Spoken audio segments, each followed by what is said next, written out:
నరుల కంటే నీవు అతి సుందరుడవై ఉన్నావు, నీ పెదవుల మీద దయారసము పోయబడి ఉన్నది. చాలు. చూసారా? ఈ రాజు ఎలాంటి వాడు? ఎందుకు వచ్చి మనుషుల కొరకు ఇంత గొప్ప కార్యము చేయవలసి వచ్చింది, ఆయన రక్తము చిందించవలసి వచ్చింది అంటే ఆ రాజు నరుల కంటే అతి సుందరుడు. ఆయన పెదవుల పైన దయారసము పోయబడి ఉన్నది. ఆ దయారసము మనుషులను పరిశుద్ధపరిచేది, మనుషులను నీతిమంతులుగా చేసేది, మనుషులను పరలోక రాజ్యానికి వారసులుగా చేసేది, ఈ బాధ నరక బాధను తప్పించేది. కనుక ఆయన అతి సుందరుడు. ఎలాంటి వాడు? అసలు పూర్వము రాకముందు, భూమి మీదకి యేసు ప్రభు వారు పుట్టక ముందు ఆయన మహారాజు. ఆ రాజును గురించి నేను మాట్లాడుతున్న విను. ఆయన ఎలాంటి వాడు అంటే అతి సుందరుడు, నరుల కంటే అతి సుందరుడు. ఆయన వస్త్రధరణ ఎలా ఉంటుందంటే 8వ వచనం, నీ వస్త్రములెల్లా గోపరస వాసనే, అగరు వాసనే, లవంగి పట్ట వాసనే. దంతముతో కట్టిన నగరులలో తంతి వాద్యములు నిన్ను సంతోషపెట్టుచున్నవి. చాలు. చూసారా? ఈయన ఈ మహారాజు నరుల కంటే అతి సుందరుడు.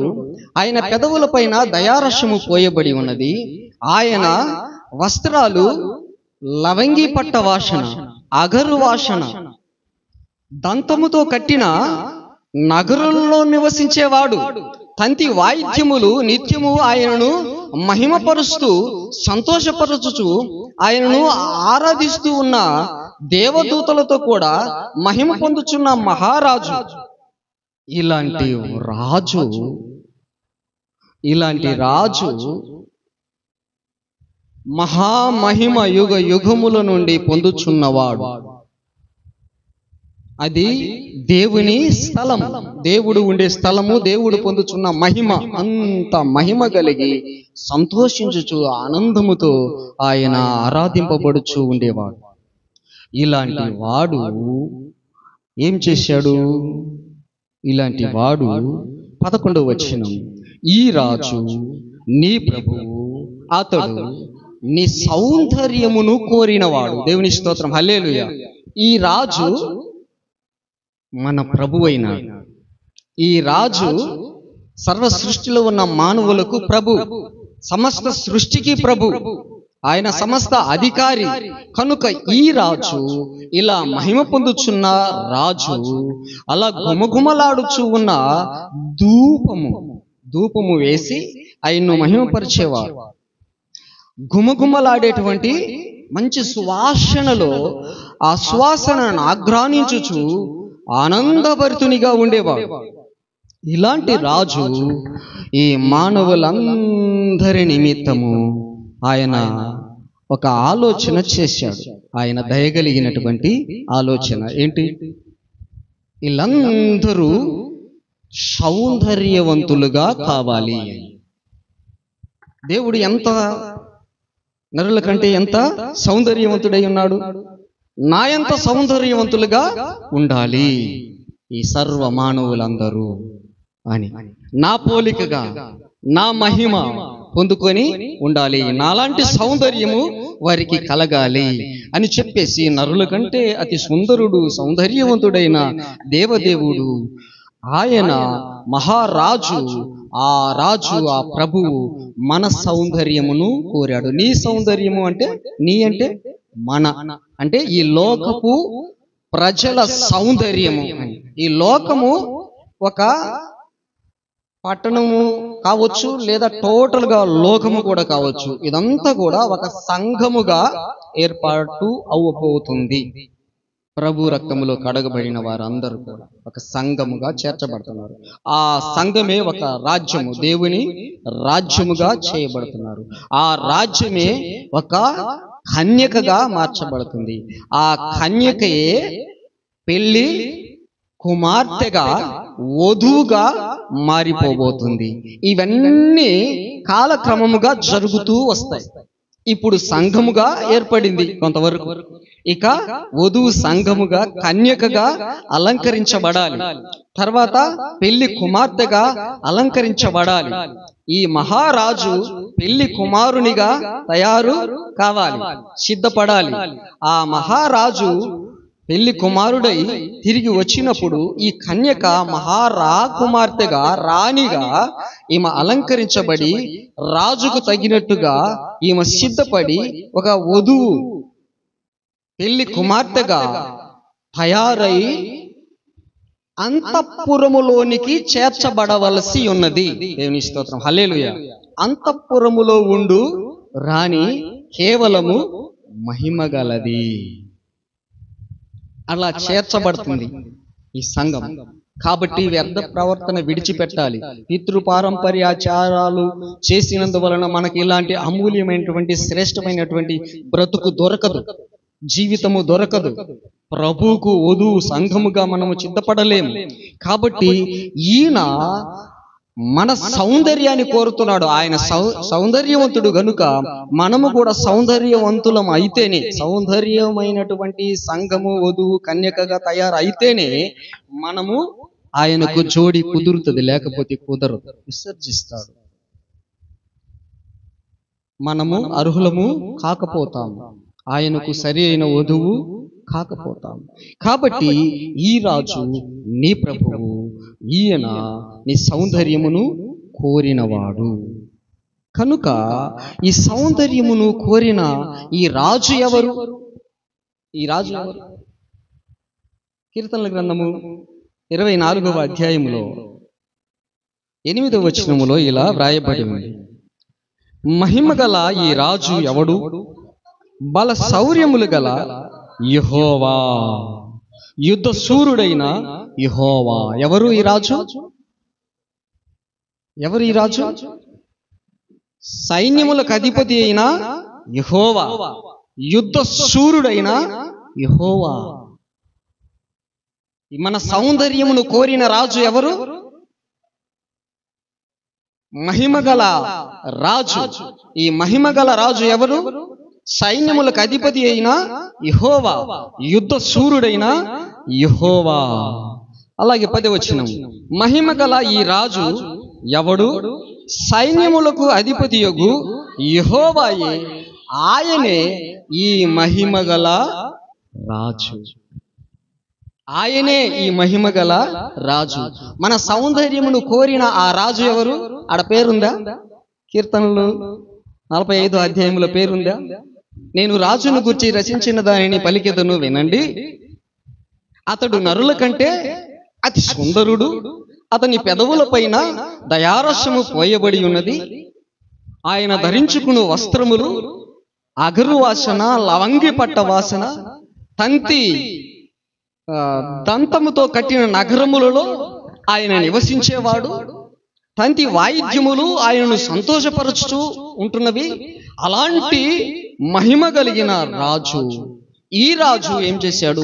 ఈ భూలోకములో ఉన్న సౌందర్యము లేనటువంటి, అంటే సౌందర్యము ఇది పరిశుద్ధతకు గుర్తు. సౌందర్యం అంటే అందం అనుకుంటున్నారేమో, ముక్కిలా ఉండాలా, మూతిలా ఉండాలి, కళ్ళులా ఉండాలి, చేతులిలా ఉండాలి, నడుమిలా ఉండాలి అని ఈ లోకపు సౌందర్యము కాదు. ఈ సౌందర్యమును గురించి రాశాడు సామెతల గ్రంథంలో సొలొమోను మహాజ్ఞాని. సౌందర్యము వ్యర్థము, అందము మోసకరము.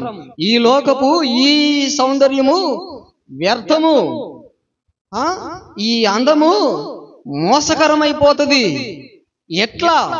ఎట్లంటే చూస్తూనే ఉన్నారు కదా. ఒకప్పుడు అందంగా ఉంటారు, ఒకప్పుడు పళ్ళు ఊడిపోతాయి, కళ్ళు మసకలు వస్తాయి, నడవలేరు, కూర్చుంటే లేలేరు. నీ అందం ఏమైంది?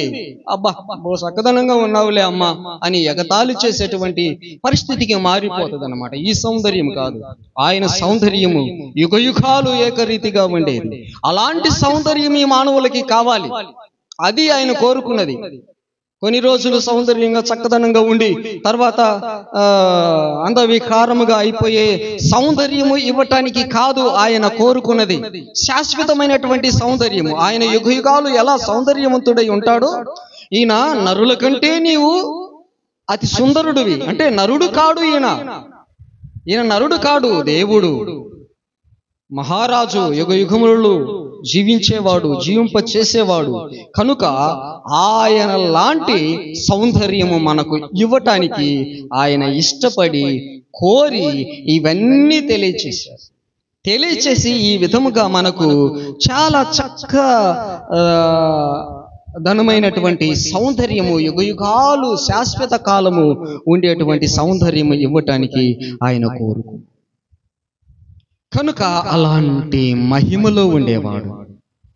అలాంటి మహిమ, అది విడిచిపెట్టకూడని మహిమ. ఈ మానవులకు ఇలాంటి సౌందర్యం ఇవ్వాలని ఆయన తన పెదవులతో మాట్లాడాడు. దయారసం మనకు అనుగ్రహించాడు. పోయబడి ఉన్నది.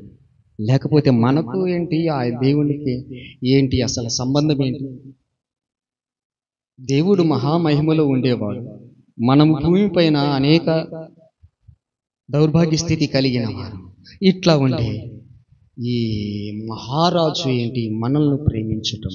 ఒకసారి ఆలోచన చేసి మరి మనం ఎంత విశ్వాసం ఉంచాలనో, ఎంత ఆయన ఎందుకు స్థిరంగా బుద్ధిమంతులమై ఉండాలనో ఒకసారి ఆలోచన చేసుకోగలిగేటట్టుగా ఉండాలి. కనుక అసలు ఈ మహిమను ఇంకా వర్ణిస్తున్నాడు. యెషయా గ్రంథంలో మనము చూస్తాం. 6వ అధ్యాయము 1 నుండి 5 వచనాలు చూస్తే, అత్యున్నతమైన సింహాసనమునందు ప్రభువు ఆసీనుడై ఉన్నాడు. అత్యున్నతమైన సింహాసనమునందు ప్రభువు ఆసీనుడై ఉన్నాడు. ఈయన రాజు. ఈ రాజు ఎక్కడ? ఆయన సింహాసనం ఎక్కడ? ఆయన రాజ్యం ఎక్కడ? చెప్పండి. ఇక్కడ రాజ్యం ఎక్కడ? దేవుని రాజ్యం. కనుక అస్సలు ఆయన ఇక్కడ ఉండేవాడు కాదు. ఆయనకు ఒక రాజ్యం ఉంది. ఈ రాజ్యము మానవులకు ఇచ్చాడు. ఆయన రాజ్యం ఉంది, శాశ్వతమైనటువంటి రాజ్యం. కనుక ఆ రాజ్యములో మహోన్నతమైన సింహాసనమునందు ప్రభు ఆసీనుడై ఉండగా నేను చూచి తిని, ఆయన చొక్కాయు అంచులు దేవాలయమును నిండుకొనెను. ఆయనకు పైగా శరాపులు నిలిచియుండిరి. ఒక్కొక్కరికి 6 రెక్కలుండెను. ప్రతి వారు 2 రెక్కలతో తన ముఖమును రెంటితో తన కాళ్ళను కప్పుకొనుచు రెంటితో ఎగురుచుండెను. వారు సైన్యములకు అధిపతియగు యెహోవా పరిశుద్ధుడు, పరిశుద్ధుడు, పరిశుద్ధుడు, పరిశుద్ధుడు, సర్వలోకము ఆయన మహిమతో నిండి ఉన్నది అని గొప్ప స్వరముతో గానా ప్రతిగానములు చేయుచుండిరి. వారి కంఠ స్వరముల వలన గడప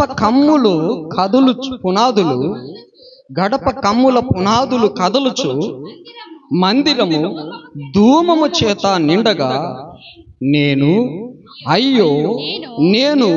అపవిత్రమైన పెదవుల గలవాడను, అపవిత్రమైన పెదవులు గల జనుల మధ్యను నివసించువాడను, నేను నశించి తిని రాజును సైన్యములకు అధిపతియగు యెహోవాను నేను కన్నులారా చూచి తిననుకుంటుని. దేవుని స్తోత్రం. హల్లెలూయా.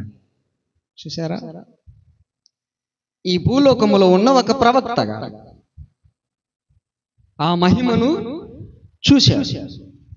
ఎందుకు? ఆయన నీ సౌందర్యమును కోరినవాడు. ఈ రాజు నీ సౌందర్యమును కోరినవాడు కనుక ఆయన ఎంతటి సౌందర్యవంతుడు, ఎంతటి మహిమలో ఉండేవాడు, ఎలాంటి వాడో బయలుపరచటానికి ఆయన నిశ్చయించుకొని ఆయన దయ వలన ఈ ప్రవక్త గారికి ఆ విషయమును బయలుపరిచాడు, ప్రత్యక్షపరచుకున్నాడు.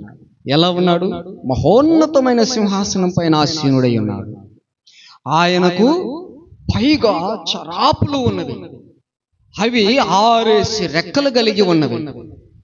ఆ 2 రెక్కలతో తమ ముఖమును కప్పుకుంటున్నాయి. ఆయన మహిమను చూడటానికి వీలు పడదు. దేవదూతలు కూడా చూడటానికి వీలు పడనంత మహిమ, అంత సౌందర్యవంతుడు ఆయన. కనుక 2 రెక్కలతో తమ ముఖమును కప్పుకుంటున్నవి. అలాంటి పరిశుద్ధునికి పాదాలు చూపించకూడదు. అని దేవుని సన్నిధికి మనం వచ్చినప్పుడు మన పాదములు ఎలా అంటే అలా పెట్టుకోకూడదు, కూర్చోకూడదు, క్రమంగా కూర్చోవాలి. కనుక ఆ పాదములు 2 రెక్కలతో కప్పుకుంటున్నాయి. తర్వాత 2 రెక్కలతో ఎగురుచు సైన్యములకు అధిపతి యొగు యెహోవా పరిశుద్ధుడు పరిశుద్ధుడు పరిశుద్ధుడని గొప్ప స్వరముతో గానా ప్రతిగానములతో ఆయన ఆరాధింపబడుచున్న మహోన్నతుడు. దేవునికి స్తోత్రం, హల్లెలూయా. అలాంటి మహిమ కలిగిన ఈ రాజు, అలాంటి మహిమలో ఉండిన ఈ రాజు, ధూమము ఆ దేవాలయము నిండిపోయి ఉన్నది. ఏం ధూమము? సువాసనలు కలిగే ధూమము, వాసన. మనం సాంబ్రాణి వేస్తాం, ఆ సాంబ్రాణి ఎలాంటి స్మెల్ వస్తుంది? వాసన మంచి పరిమళ వాసన. ఇలాంటి పరిమళ వాసనతో గుమాలిస్తున్నవాడు. ఆయన వస్త్రాలు కూడా గుమాలించేవి. ఆయనను మహిమపరిచేవారు గానా ప్రతిగానముల ద్వారా ఆయన పరిశుద్ధుడు పరిశుద్ధుడు పరిశుద్ధుడని దూతల చేత ఆరాధింపబడుచున్న మహోన్నతుడు. ఇలాంటి మహిమ కలిగిన రాజు మన సౌందర్యమును కోరాడు. అంటే మనకు సౌందర్యం లేదా? ప్రశ్న. అంటే మనకు సౌందర్యం లేదా? చెప్పండి. లేదు. ఉందా సౌందర్యం? మనకు సౌందర్యం లేదా? లేదు. అక్కడ యెషయా గ్రంథంలోనే తెలియజేస్తున్నాడు. 1వ అధ్యాయము 6వ వచనం చూడండి. 1:6. లేదు మనకు సౌందర్యం. భూలోకములో ఉన్న వారికి సౌందర్యము లేదు. మన బ్రతుకులు ఎలా ఉన్నాయంటే ఆయన పరిశుద్ధుడు కనుక సౌందర్యం, పరిమళము, సౌందర్య పరిశుద్ధ పరిమళములు అవన్నీ. అలా ఆయన మహిమ పొందుచున్న మహారాజు మన సౌందర్యమును కోరాడు. మనం ఎలా ఉన్నామని చూశాడంటే ఆయన అరకాలు మొదలుకొని తల వరకు స్వస్థత కొంచెమైనను లేదు. ఎక్కడ చూసినను గాయములు, దెబ్బలు, పచ్చి పుండ్లు. అవి పిండబడలేదు, కట్టబడలేదు, తైలముతో మెత్తన చేయబడలేదు. అది మన పరిస్థితి. అది మానవులకున్న దుర్వాసన. దేహమంతా దెబ్బలు, గాయాలు, పచ్చి పుళ్ళు. ఎలా ఉంటది మనుషుల వాసన ఎలా ఉంటది? దుర్వాసన. స్వస్థత కొంచెమైనా లేదు. ఎక్కడి నుంచి చూస్తే అరకాలు మొదలుకొని తల వరకు దేహమంతా దెబ్బలు. ఒక్కొక్క పాపము, ఒక్కొక్క పాపపు క్రియ, పితృపారంపర్య చర్య, ఇవన్నీ దెబ్బలుగా, గాయాలుగా, పచ్చి పుళ్ళుగా, సీములు కారేటట్టుగా పిండబడలేదు. ఆ సీమును దుర్వాసన వచ్చే ఆ రసము ఆయనకు దయారసము కారింది. ఈ పచ్చి పుళ్ళకు కారే రసము పిండలేదు, వత్తలేదు, తైలము పోయబడలేదు, కట్టబడలేదు, బాగు చేయబడల. ఇలాంటి దౌర్భాగ్య స్థితి ఈ మానవులది, ఈ పాపులది. దేవుని స్థితి ఎలా ఉంది? పరిమళ స్థితి ఆయనది. అలాంటి స్థితి ఆరాధింపబడుచున్న ఆయనకేంటి ఇలాంటి వారిని బాగు చేయాలని, సౌందర్యవంతులుగా చేయాలని, ఏమీ విడిచిపెట్టకూడని భాగ్యము ఎందుకు విడవాలి? ఎందుకు భూమి మీదకి రావాలి? అదే దయ. ఆ దయారసం, ఆ దయారసం వలనే ఇలాంటి వారి బ్రతుకులు బాగు చేయాలని ఆయన ఈ భూలోకానికి వచ్చాడు. ఈ మహారాజు ఈ భూలోకములో పుట్టవలసి వచ్చింది. ఎలా వచ్చాడు? అలాగే వచ్చాడు. అలాగే వస్తే ఏ నరుడు చూడలేడు, అసలు ఏమీ కూడా ఆయన్ను సమీపించలేడు. కనుక ఆయన నరునిగా పుట్టవలసి వచ్చింది. ఇలాంటి వాడు, ఇలాంటి పాపపు దుర్వాసన, ఇలాంటి పాపపు బ్రతుకును చేయటానికి ఆయన పుట్టాడు. మత్తయి సువార్తలో 1:21 ఇలా వ్రాయబడింది. ఆమె యొక్క కుమారుని కనును, ఆయన తన ప్రజలను వారి పాపముల నుండి ఆయనే రక్షించును గనుక ఆయనకు యేసు అను పేరు పెట్టుదు అనెను. దేవుని స్తోత్రం, హల్లెలూయా. ఆ మహారాజు ఏమయ్యాడు? ఇప్పుడు మనుష్య కుమారుడయ్యాడు. ఏం పేరు? అప్పుడు సైన్యములకు అధిపతి యొగు యెహోవా, మహిమ కలిగిన ఈ రాజు ఆయనే. ఇప్పుడు యేసుగా పుట్టాడు. 2వ అధ్యాయంలో, మత్తయి సువార్త 2వ అధ్యాయంలో 2వ వచనములో ఇలా వ్రాయబడి ఉంది, యూదుల రాజుగా పుట్టినవాడు ఎక్కడా? మేము ఆయన నక్షత్రమును చూసి ఆయన పూజించటానికి వచ్చినామని అక్కడ హెరోదు రాజు గారిని అడగటానికి వచ్చారు. దేవుని స్తోత్రం, హల్లెలూయా. ఈ రాజు మీరు ఎలా కనుక్కున్నారు? ప్రవక్తలు రాశారు ఆ రాజు పుడతాడు అని, ఆ రాజు వస్తాడు అని, ఆ రాజు మన సౌందర్యమును కోరినాడు అని, ఆ రాజు మనల్ని సౌందర్యవంతులుగా చేస్తాడని, మన పాపపు బ్రతుకు దుర్వాసన జీవితం అంతని కూడా కడిగి శుద్ధి చేస్తాడని, ఆయన పరిశుద్ధుడు గనుక పరిశుద్ధుడు పరిశుద్ధుడు పరిశుద్ధుడని మహిమ పొందుచున్నవాడు గనుక మనల్ని కూడా పరిశుద్ధులుగా చేసి పరిశుద్ధులు పరిశుద్ధులు పరిశుద్ధులు అని వ్రాయబడేటట్టుగా ఆయన చేస్తాడని ప్రవక్తలందరూ కూడా పరిశీలించి తెలుసుకున్నారు. ఆయన ఆత్మ బోధనలు విన్నారు, విశ్వసించారు. విశ్వసించిన వారు అబ్రహాము మొదలుకొని ఎంతో మంది ఆయన రాక కోసం ఎదురు చూశారు. ఆ రక్షణ కోసము వారు కనిపెట్టారు. కనుక ఇలా ఉన్నారు, తెలుసుకొని ఇలా మేము ఆయనను పూజించటానికి వచ్చాము, ఆయన పుట్టాడు, ఈ నక్షత్రం మాకు తెలియచెప్పింది, మరి ఎక్కడా అని అడిగితే మాకు తెలియదు. ఈరోజు కూడా యేసు ప్రభువు మన రక్షకుడు, రారాజు, యుగ యుగములు రాజు, నిత్య రాజ్యము ఆయనది అనే సంగతులు చాలా మందికి తెలియటము లేదు. కానీ తెలియపరచవలసిన బాధ్యత నమ్మిన వాళ్ళ మీద ఉంది. శ్రద్ధగా మనము వాళ్ళ మీద శ్రద్ధ కలగాలి. అలాంటి వారి మీద, మన పెదవుల మీద, ఇప్పుడు మన పెదవులు ఆయన పెదవులైనవి అని అనుకోవాలి. ఈ పెదవుల పైన దయారసము పోయబడాలి. ఈ పెదవులు ఇలాంటి వాసన పాపపు క్రియల వలన దేవునికి దూరస్తులైన వారి పక్షమున ఈ పెదవుల ద్వారా వాళ్ళకు దయగలిగిన ఈ మహారాజు విషయములను, వారికి సౌందర్యము కలిగేటువంటి విషయములను బోధించవలసిన వారమై ఉన్నాం. కనుక ఈ విధముగా ఆయనను వచ్చి పూజించారు. దేవుని స్తోత్రం, హల్లెలూయా. వారు ఇంటిలోనికి వచ్చారు. దేవుని స్తోత్రం, హల్లెలూయా. వారు 11వ వచనములో మనం ఇలా చూస్తే 9 నుండి 11 వచనాల వరకు మనము ధ్యానము చేస్తే, వారు అత్యానంద భరితులై ఇంటిలోనికి వచ్చి తల్లి అయిన మరియను శిశువును చూసి సాగిలపడి ఆయనను పూజించి తమ పెట్టెలు విప్పి బంగారమును సాంబ్రాణిని బోలమును కానుకలుగా ఇచ్చి ఉన్నారు. దేవుని స్తోత్రం, హల్లెలూయా. రాజుకు తెలియలే, కానీ వీళ్ళు తెలుసుకొని వచ్చారు. ఎలా తెలుసుకున్నారు? లేఖనముల ప్రకారముగా గ్రహించారు.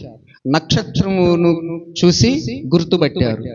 ఆ నక్షత్రమే మరల శిశువు ఉండిన చోటికి నడిపించినప్పుడు అత్యానంద భరితులై వచ్చి శిశువును, ఆ రాజును, శరీరధారి అయి మనుష్య కుమారునిగా యేసుగా పుట్టిన ఆ శిశువును చూసి సాగిలపడి నమస్కారము చేశారు. దేవుని స్తోత్రం, హల్లెలూయా. పూజకు అర్హుడు ఆయన అక్కడున్నా పూజింపబడే దేవుడు, ఇక్కడున్నా పూజింపబడే దేవుడు, మానవుడైనా పూజింపబడే దేవుడు. ఆయనకు మ్రొక్కవలసి ఉన్నవారు ప్రతి ఒక్కరు కూడా రాజులతో సహా ఆయనకు నమస్కారము చేయాలి, ఆయనను సేవించాలి, ఆయనకు కానుకలివ్వాలి. అక్కడ అలా మందిరము ధూమముతో నిండిపోయి పరిమళించుచున్నది. ఆ మహిమ కలిగిన రాజు గుమగుమలాడేటువంటి సువాసన భరితుడు కనుక వీళ్ళు సాంబ్రాణి తెచ్చి ఇచ్చారు. ఇక్కడ ఏ సువాసన ఉంది? సాంబ్రాణి కనుక ఇచ్చారు. ఆయన మహారాజు అనటానికి బంగారము ఇచ్చాడు.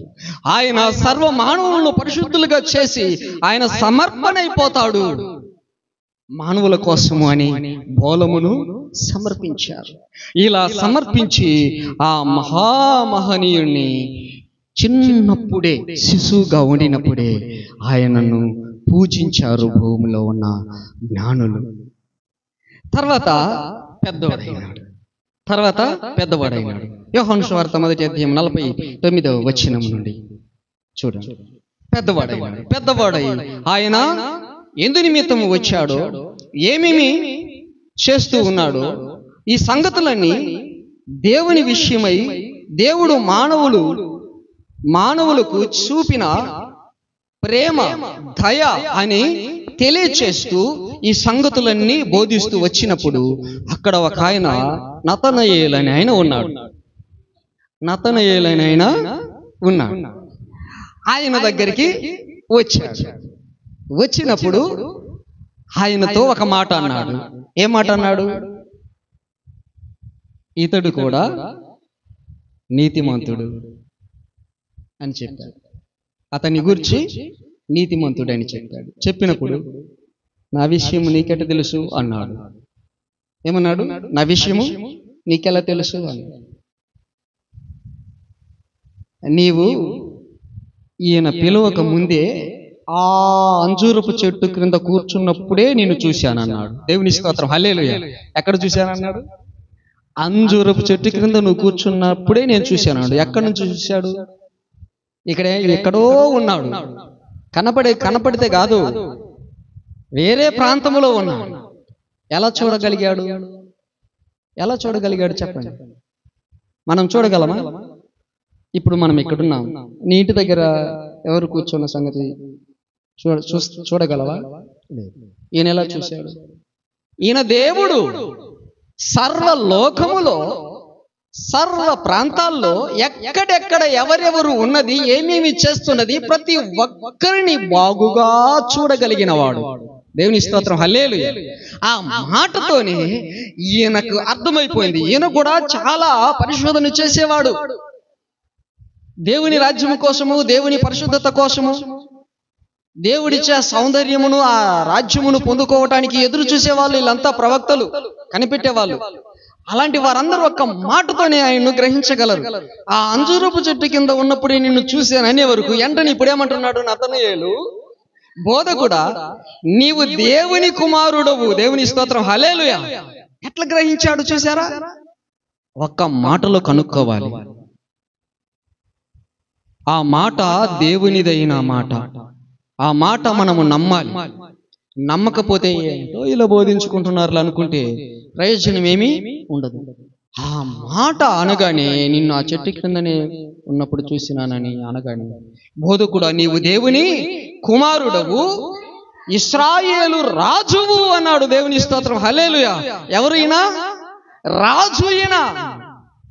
వాళ్ళు నక్షత్రమును చూసి యూదుల రాజు అన్నాడు.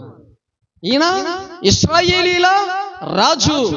మహామహిమ కలిగి అత్యున్నతమైన సింహాసనం మీద శరాపులు నిన్ను మహిమపరుస్తూ గానా ప్రతిగానముల ద్వారా నిన్ను ఆరాధించుచు ఉన్నప్పుడు ఆ ఆరాధనను అందుకుంటూ ఉన్న మహారాజువు, సైన్యములకు అధిపతి వగు యెహోవావు. ఆ యెహోవాయే రాజు. ఈ రాజే నీ నా సౌందర్యమును కోరినవాడు. అందుకే ఈయన వచ్చాడు. ఇంకా చదువుకింది. అందుకు యేసు, ఆ అంజూరపు చెట్టు కింద నిన్ను చూసి తినని నేను చెప్పినందువలన నీవు నమ్ముచున్నావా? వీటికంటే గొప్ప కార్యములు చూతువని అతనితో చెప్పాడు. ఎలాంటి కార్యాలు? గొప్ప కార్యాలు చూస్తావని. అలాగనే నువ్వు నమ్మితే, నువ్వు విశ్వసిస్తే, నువ్వు ప్రభు దగ్గరికి వస్తే, ప్రభు ఇచ్చిన దయారసమును పొందుకొని కడుగబడి, ప్రభు పరిశుద్ధుడు గనుక నీవు కూడా పరిశుద్ధుడివై, పరిశుద్ధురాలివై ఉండినట్లయితే దేవుని గొప్ప కార్యములను నీ జీవితంలో చూస్తావు, నీ బ్రతుకులో చూస్తావు. మన జీవితంలో మనము చూస్తాం, అనుభవిస్తాం. వీటికంటే గొప్ప కార్యములను నీవు చూస్తావు. నేను ఆ అంజూరపు చెట్టు క్రింద నిన్ను చూసి తినను మాట విని నమ్ముచున్నావా? ఆ మాట విని నన్ను నమ్ముచున్నావా? నేను రాజునని, దేవుని కుమారుడునని, దేవుడునని. వీటికంటే గొప్ప కార్యములను నీవు చూస్తావు. ఏమేమి కార్యములు చూడు, అక్కడ చెప్తున్నాడు. మీరు ఆకాశము తెరవబడుట. దేవుని స్తోత్రం, హల్లెలూయా. ఆకాశము తెరవబడింది, చూశారా? ఇల్లు చూశారా? చూడలే? ఆయన మరణం తిరిగి లేచినప్పుడు అందరూ అక్కడ ఉన్నప్పుడు ఆకాశం తెరవబడి ఈయన మేఘారుడు వెళ్ళిపోలే పైకి. చూశారు, ఈయన ముందుగానే చెప్పాడు, ఇదిగో ఆకాశము తెరవబడుతుంది. గొప్ప సంగతులు ఏమిటి అనగా, ఆకాశము తెరవబడి దేవుని దూతలు మనుష్య కుమారుని పైన ఎక్కుటయు దిగుటయు మీరు చూస్తారు అని నిశ్చయముగా మీతో చెప్తున్నాను అన్నాడు. అలాంటి కార్యములు చూస్తాం. మనము నమ్మి విశ్వసించి ఆయన పరిశుద్ధుడు గనుక మనము కూడా పరిశుద్ధులుగా ఉండి ఆయన చెప్పినట్టుగా మనము నిరీక్షణ కలిగి ఉన్నట్లయితే ఇలాంటి గొప్ప కార్యములు చూస్తాం. ఒక ఆయన చూశాడు పాత నిబంధనలోని. ఎవరు ఆయన? యాకోబు. ఎక్కడ? బేతేలులో. ఏం చేస్తా చూశాడు? పడుకున్నాడు, నిద్రపోతూ ఉన్నాడు. ఆకాశము తెరవబడి ఒక నిచ్చెన భూమి మీదికి వేయబడి, ఆ నిచ్చెన ఆకాశపు కొన ఆనుకొని దాని పైగా సర్వోన్నతుడైన దేవుడు, దేవదూతలు ఆ నిచ్చెన పైగా ఎక్కుచు దిగుచు ఉన్న సంగతులు చూశారు. అలాగని మీరు కూడా ఆకాశము తెరవబడుట, మనుష్య కుమారునికి పైగా దేవదూతలు ఎక్కుటయు దిగుటయు చూస్తావు నీవు. అయితే నీవు ఇలాంటి బ్రతుకు కలిగి ఉండాలి కనుక ఇలాంటి మహిమను చూస్తావు అని చెప్పాడు. తర్వాత పొంతి పిలాతు దగ్గరికి వెళ్ళి 18, అక్కడ యోహాను సువార్త 18వ అధ్యాయము 33 నుండి 38 వచనాల వరకు ఇక్కడ ఉన్న సంగతులు ఏంటంటే, ఈయన అప్పగింపబడ్డాడు. దేనికి? మన సౌందర్యమును కోరి మనము పరిమళ వాసనగా దేవునికి ఉండవలెనని వచ్చాడు. అంటే రాజు అనే సంగతులు మనకు ఇక్కడ రుజువు కావటానికి, ఈ రాజు మన సౌందర్యమును కోరినవాడు అని ఆ వచ్చిన ఈ యేసు ప్రభు వారు రాజా కాదా అనే సంగతులు. ఆయన పుట్టినప్పుడు జ్ఞానులు వచ్చి యూదుల రాజు అని చెప్పారు. ఈ నతనీయులు అన్నాడు, నీవు దేవుని కుమారుడువు, ఇశ్రాయేలీయుల రాజు అన్నాడు. ఇప్పుడు పొంతి పిలాతు దగ్గరికి తీసుకొని వచ్చినప్పుడు పిలాతు తిరిగి అధికార మందిరములోనికి ప్రవేశించి యేసును పిలిపించి, యూదుల రాజువు నీవేనా అని అడిగాడు. యూదుల రాజువు నీవేనా అని ఆయనను అడిగినప్పుడు యేసు, నీ అంతట నీవే ఈ మాట అనుచున్నావా, లేక ఇతరులు నీతో నన్ను గూర్చి ఇది ఇలాగూ చెప్పారా అని అడిగాడు. ఇలా అందుకు పిలాతు, నేను యూదుడనా ఏమి? నీ స్వజనమును ప్రధాన యాజకులను నిన్ను నాకు అప్పగించిరి, నీవేమి చేసితివని అడుగగా యేసు, నా రాజ్యము ఈ లోక సంబంధమైనది కాదు. దేవుని స్తోత్రం, హల్లెలూయా. దేవుని రాజ్యము ఏది? ఎక్కడ ఆయన శరాపులతో మహిమ పొందుచున్నవాడు, ఎక్కడ ఆయన ఆరాధింపబడుచున్నవాడు? ఏ రాజ్యము? ఈ రాజ్యములోనా? కాదు. ఆయన రాజ్యం వేరు. ఆ రాజ్యములో ఆయనకు ఆ మహిమ ఉన్నది. ఆ రాజ్యములో ఆయన మహిమ మనకివ్వటానికి ఈ రాజ్యానికి ఇలా వచ్చాడు కానీ వీళ్ళు తెలుసుకోలేదు. తెలుసుకోకుండా ఈయన మామూలు సామాన్యుడు కదా, అల్లా వడ్లవాణి కుమారుడు కదా, మరియమ్మ యోసేపుల కుమారుడు కదా, ఈయన అక్క చెల్లెండ్రులు సహోదరులను మనం ఎరుగమా అని ఆయనను ఇష్టపడటం లేదు, అంగీకరించడం లేదు, ఒప్పుకోవటం లేదు. ఒప్పుకునిన వారు ధన్యులు. చాలా మంది ఒప్పుకుంటున్నారు, లేఖనములను తెలుసుకున్నవారు, ప్రవచనములను నమ్మేవారు, ప్రవక్తలు చెప్పిన మాటలు నమ్మేవారు, ప్రవక్తలకు ఆయన బయలుపరుచుకున్న సంగతులు బట్టబయలుగా వారు గ్రహించి అనుభవపూర్వకముగా తెలుసుకున్న వారు నమ్ముతున్నారు. తెలియని వారు ఈ విధముగా ఉన్నారు. కాబట్టి ఈయన అంటున్నాడు, నా రాజ్యము ఈ లోక సంబంధమైనది కాదు. నా రాజ్యము ఈ లోక సంబంధమైనదైతే నేను యూదులకు అప్పగింపబడకుండానట్లు నా సేవకులు నాతో కూడా వచ్చి పోరాడతారు కదా. నన్ను పట్టుకొని వెళ్తుంటే వాళ్ళు చూస్తూ ఉంటారా? నా సైన్యము, నా రాజ్యము యుద్ధము చేయదా? ఇప్పుడు యుద్ధం చేయటం లేదా? అలాగున నా రాజ్యం ఇదైతే మీరు వచ్చి నన్ను పట్టుకొని ఇలా తీసుకొని వస్తూ ఉంటే, మీ దగ్గర విచారణ చేస్తుంటే నా ప్రజలు రారా? యుద్ధము చెయ్యరా అని అంటున్నాడు. కాబట్టి ఇది ఆయన రాజ్యము కాదు, మనకిచ్చాడు. మన రాజ్యములో మనం ఇలా పాడైపోయిన వారిని బాగు చేసి ఆయన రాజ్యములో శాశ్వతమైనటువంటి మహాకృప సౌందర్యము గలవారమై ఉండునట్లుగా ఆయన ఈ గొప్ప కార్యము చేయటానికి నేను ఈ భూలోకానికి వచ్చాను అని అంటున్నాడు అన్నమాట ఈ రాజు. తర్వాత అందుకు పిలాతు నీవు రాజువా అని ఆయన అడుగగా యేసు నీవన్నట్టు నేను రాజునే. దేవుని స్తోత్రం, హల్లెలూయా. ఈయనే సైన్యములకు అధిపతియగు యెహోవా, ఈయనే మహిమ కలిగిన రాజు. ఈ రాజే నీ సౌందర్యమును కోరినవాడు. ఈ రాజే నీ సౌందర్యమును కోరినవాడు. నీవన్నట్టు నేను రాజునే. సత్యమును గూర్చి సాక్ష్యం ఇచ్చుటకు నేను పుట్టాను. దేవుని స్తోత్రం, హల్లెలూయా. ఏమన్నాడు? సత్యమును గూర్చి సాక్ష్యం ఇచ్చుటకు నేను పుట్టాను. సత్యము ఏంటి చెప్పండి? నేనే సత్యం. ఆ సత్యమును గూర్చి చెప్పుటకు, నాది ఒక రాజ్యం ఉంది అని చెప్పుటకు, అక్కడ మిమ్మల్ని కూడా సౌందర్యవంతులుగా సదాకాలము నా దగ్గర నేను కాపాడుకుంటూ ఉంటాను. ఇలాంటి అపాయకరమైనటువంటి పరిస్థితుల్లో, ఇలాంటి దుర్వాసన కలిగినటువంటి, సౌందర్యము లేనటువంటి, నిత్య నరకానికి పోయేటువంటి ఆ ఘోరమైనటువంటి ప్రమాదములో నుండి తప్పించి రక్షించటానికి నేను దయగలిగి ఈ విషయములను చెప్పి నిన్ను రక్షించటానికి నేను పుట్టాను అన్నాడు. దేవుని స్తోత్రం, హల్లెలూయా. సత్యమును గురించి సాక్ష్యం ఇచ్చుటకు నేను పుట్టాను. ఇందు నిమిత్తమే ఈ లోకానికి వచ్చాను. ఈ లోకము నాది కాదు. ఇందు నిమిత్తమే ఈ లోకమునకు వచ్చాను. సత్య సంబంధి అయిన ప్రతి వాడు నా మాట వినును అన్నాడు. దేవుని స్తోత్రం, హల్లెలూయా. అందుకు పిలాతు సత్యం అనగా ఏమిటి? సత్యం తెలియదు ఎవరికి. ఈ లోకానికి సత్యము తెలియదు.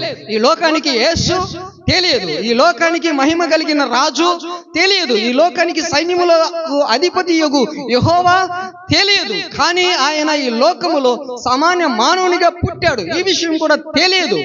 ఈ పుట్టి ఈ సత్యమును గూర్చిన సంగతులని చెప్తున్నాడు. అవి గ్రహించటం లేదు. ఈ సౌందర్యము ఇవ్వటానికి, మనుషుల దుర్వాసన పోగొట్టడానికి, సౌందర్యవంతులుగా చేయటానికి వచ్చిన సంగతిని తెలియదు. ఎఫెసీయులకు రాసిన పత్రిక 5:2 ఇలా వ్రాయబడి ఉంది. 2 క్రీస్తు మిమ్మును ప్రేమించి పరిమళ వాసనగా ఉండుటకు మన కొరకు తన్ను తాను దేవునికి అర్పణముగాను బలిగాను అప్పగించుకున్నాడు. దేవుని స్తోత్రం, హల్లెలూయా. క్రీస్తు ఆ మహిమ కలిగిన వాడు, రాజు, దేవుని కుమారుడు వచ్చి ఈ విషయములన్నీ తెలియచేస్తూ మనలను పరిమళ వాసనగా ఉండటానికి, ఆయనకు పరిమళ వాసన కలిగిన వాడు, ధూప వేదికలతో ఆరాధింపబడుచున్న మహోన్నతుడు, శరాపులు ఆయనకు ఆరాధన స్తుతి చెల్లించి ఆరాధనలో మహిమలో తేలుచున్న మహా ఆనందముతో ఉంటున్న ఆ మహారాజు వచ్చి మనము పరిమళ వాసనగా ఉండటానికి ఆయన మన కొరకు దేవునికి, అంటే ఈ వాసన, ఈ దుర్వాసన అరుకాల మొదలుకొని నడి నెత్తి వరకు ఉన్న దేహమంతా దెబ్బలు, గాయములు, పచ్చి పూలతో పిండబడక ఆ దుర్వాసన కలిగినటువంటి ఈ పాపపు బ్రతుకు మారాలంటే ఆయన దేవునికి బలిగా సమర్పించుకోవలసి వచ్చింది. ఆయన రక్తము చిందించవలసి వచ్చింది. ఆ రక్తముతో మనల్ని కడగవలసి వచ్చింది. 27వ వచనం, అక్కడే 27వ వచనం.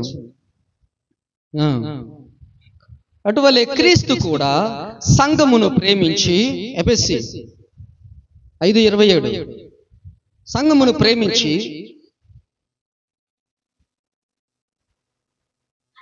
అది కలంకమైనను ముడతయైనను అట్టిది మరి ఏదైనను లేక పరిశుద్ధమైన దానిగాను నిర్దోషమైన దానిగాను మహిమగల సంఘముగా. దేవుడు ఎలా ఉన్నాడు? మహిమ కలిగి ఉన్నాడు. మహిమ కలిగిన రాజు. మహిమ కలిగిన రాజు దగ్గర నిలబడాలంటే ఈ మానవులంతా మహిమ కలిగిన రాజు దగ్గర నిలబడాలంటే వీళ్ళు కూడా మహిమ కలిగిన వారు కావాలి. ఎలా వస్తది? వీళ్ళు కూడా పరిమళ వాసన కలిగిన వారుగా ఉండాలి. ఎలా వస్తది? ఆయన బలిగా దేవునికి సమర్పించుకున్నట ద్వారా మనకు పరిమళ వాసన వస్తుంది. మనము ముడత మచ్చ మైల లేకుండా మహిమగల సంఘముగా ఆయన తన ఎదుట దానిని అంటే ఈ భూలోకములో ఉన్న సర్వ మానవులను నిలబెట్టుకున్నట్టుకు వాక్యముతో ఉదక స్నానము చేత దానిని పవిత్రపరచి పరిశుద్ధపరచుటకై దాని కొరకు తన్ను తాను అప్పగించుకున్నాడు. దేవుని స్తోత్రం. హల్లెలూయా. పరిశుద్ధపరచుటకు తన్ను తాను అప్పగించుకున్నాడు. అలా మనము పరిశుద్ధపరచబడ్డాము. ఇంకా విషయములను తర్వాత మనము ధ్యానం చేసుకుందాం. అలా మనము పరిశుద్ధపరచబడ్డాము. అలా ఆయన ఎదుట సంఘము భూలోకములో తయారవుతూ ఉంది. పరిశుద్ధపరచబడుతున్నారు. ఇంకా ఉన్నారు పరిశుద్ధపరచబడిన వాళ్ళందరూ కూడా. వాళ్ళందరినీ కూడా పరిశుద్ధపరచబడుటకు తనను తాను అప్పగించుకున్నాడు. ఆ పరిమళ వాసన ఇవ్వటానికి, సౌందర్యవంతులముగా కావటానికి మన సౌందర్యమును కోరిన మహారాజు ఈయనే, సైన్యములకు అధిపతియగు యెహోవాయే ఈ మహిమ కలిగిన మహారాజు. మన సౌందర్యమును కోరిన ఈ రాజు యేసుక్రీస్తు ప్రభువారు. దేవుడటి మహాకృప మనందరికీ దయచేయునుగాక. ఆమేన్.